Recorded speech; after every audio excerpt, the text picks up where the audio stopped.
Tonight, Aboriginal health groups welcome help to fight diphtheria but say governments have been too slow to act. Good evening, I'm Paul Murphy. This is ABC News Northern Territory.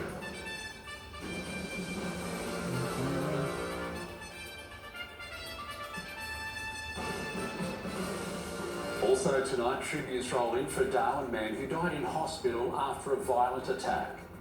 The Prime Minister signals possible compromise on part of Labor's tax changes. A Territory family speaks out about their child protection battle. And painting the town, the Darwin Street Art Festival is back in its 10th year and going strong.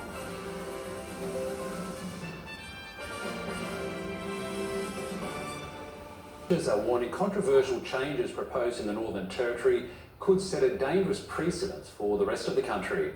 The ABC has spoken to one family who would likely be impacted by the legislation, who believe it could mean they'll never be able to get their children back.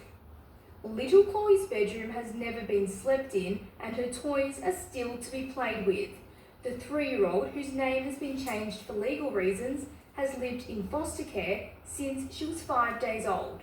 Her parents say she was taken over concerns about her father's criminal history. Pretty much they just took her, no notice, no notifications, just handed me some paperwork, and that was basically about it. Until Chloe turned 2, her parents say they were allowed to visit her and their 2-year-old son weekly.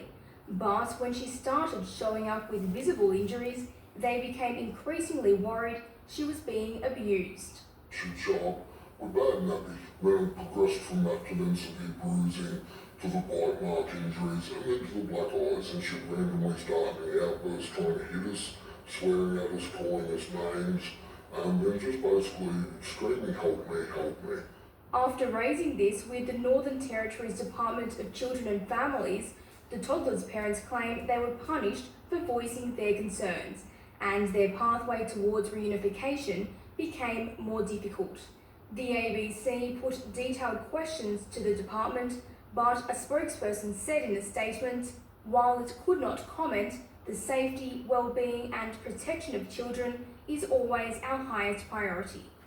With the national spotlight firmly on the Northern Territory's child protection sector, experts are warning controversial amendments to the NT's laws, including a 2-year limit on short-term protection orders, could set a dangerous precedent for children like Chloe across the country. This proposed legislative change in the Northern Territory is going to wind back Australian child protection systems and potentially the practice itself by at least 20 to 30 years. When you impose this time limit, if parents are not able to get their children back within those 2 years, you risk damaging children's long-term safety and well-being. It's unfortunately that we've already been fighting 4 years. So no, I don't believe it's fair at all, and especially for other families. There's not enough support in place for families. Courtney Barrett-Peters, ABC News, Darwin. An Australian